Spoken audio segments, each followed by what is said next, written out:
Hi guys! Welcome back to my channel. Ito na nga, ibinahagi na nga ni Eliza Valdez at ni Kim Fajardo kung paano nagsimula ang kanilang pagkakaibigan.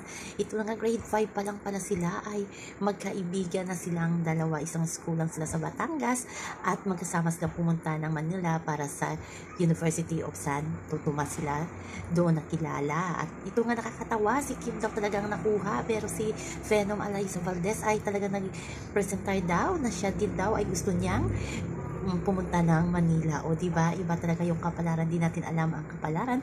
At ngayon nga, ang Eliza Valdez na dati ay nagtagabigay lang daw ng tubig ni Kim kasi nga yung captain nila ay si Kim.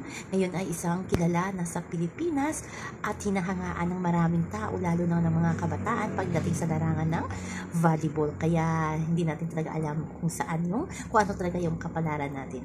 So yan naman po guys ang ating update. Ang ganda ng friendship ni Eliza Valdez at ni Kim Fajardo, parihong nangarap galing sa probinsya at ngayon nga sikat na sila sa buong Pilipinas.